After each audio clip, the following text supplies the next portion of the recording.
বিসমিল্লাহির রহমানির রহিম। ভাই ও বোনেরা, যে যেখান থেকে আমাকে দেখছেন এবং শুনছেন, আপনাদের সবাইকে আমার সালাম, আসসালামু আলাইকুম। আশা করি আপনারা ভালো আছেন, আমিও ভালো আছি। UK property gossip by Tasmina YouTube চ্যানেলের পক্ষ থেকে জানাই শুভেচ্ছা। আজ জুলাই মাসের 17 তারিখ বুধবার 2024। এই মুহূর্তে লন্ডনের তাপমাত্রা আছে 23 ডিগ্রি সেলসিয়াস। অনেক গরম, সেই সাথে রোদ, ভালোই আবহাওয়া, ভালোই লাগছে।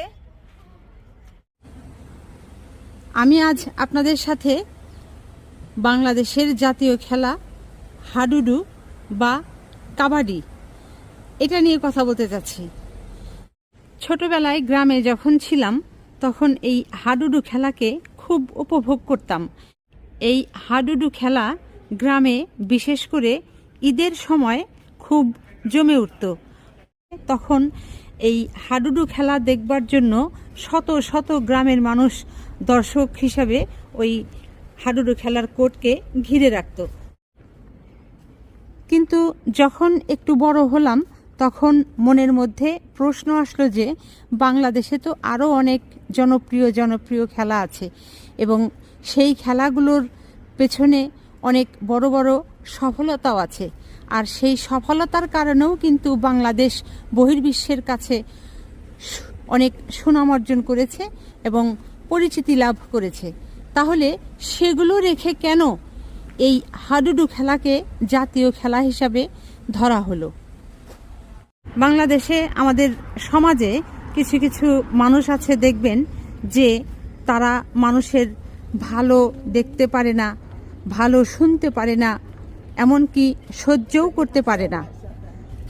কোনো মানুষ আছেন যে কোনো মানুষের ভালো দেখলেই তাদের চোখ টাটানি শুরু হয়ে যায়, কিংবা ভালো কিছু শুনলেই তাদের কান টাটানি শুরু হয়ে যায়। অনেক সময় হয় কি যে তারা মুখে কিছু বলতে পারে না, কিন্তু ভেতরে ভেতরে জ্বলে পুড়ে শেষ হয়ে যায় অন্যের ভালো দেখলে। এই অন্যের ভালো সহ্য করতে না পারা মানুষগুলোর ভেতরে কয়েকটি কেসেম আছে।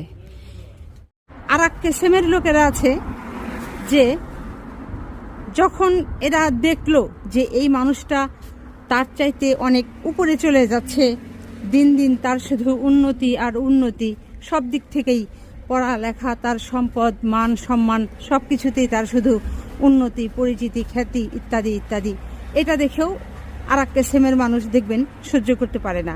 তখন তারা কি হয়, তখন তারা উঠে পড়ে লেগে যায় যে ওই লোকটিকে কিংবা ওই উপরে ওঠা মানুষগুলোকে কিভাবে টেনে হেঁচড়ে নিচের দিকে নামাতে হবে, সমাজে তাকে কিভাবে তার মান সম্মান ক্ষুণ্ণ করতে হবে, নষ্ট করতে হবে, সেই চেষ্টায় তারা ব্যস্ত থাকে।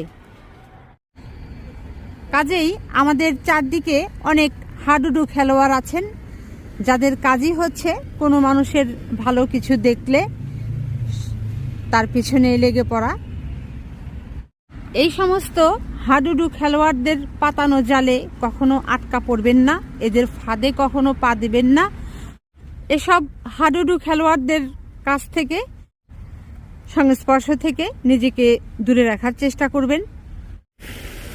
এই মানুষের ভালো দেখতে না পারা লোকগুলোর মুখের কথায় কখনোই মন খারাপ করবেন না, পাত্তা দেবেন না। এদের কথা এক কান দিয়ে শুনবেন আর এক কান দিয়ে বের করে দিবেন। এই লোকগুলোর চরিত্র যখন আপনি চিনে যাবেন, বুঝে যাবেন, তখন ভুলেও এদের সাথে তর্কে জড়াতে যাবেন না। একেবারে চুপচাপ ঠান্ডা মাথায় নীরবে কৌশলে এ জীবন চলার পথে এদেরকে এড়িয়ে চলতে চেষ্টা করবেন।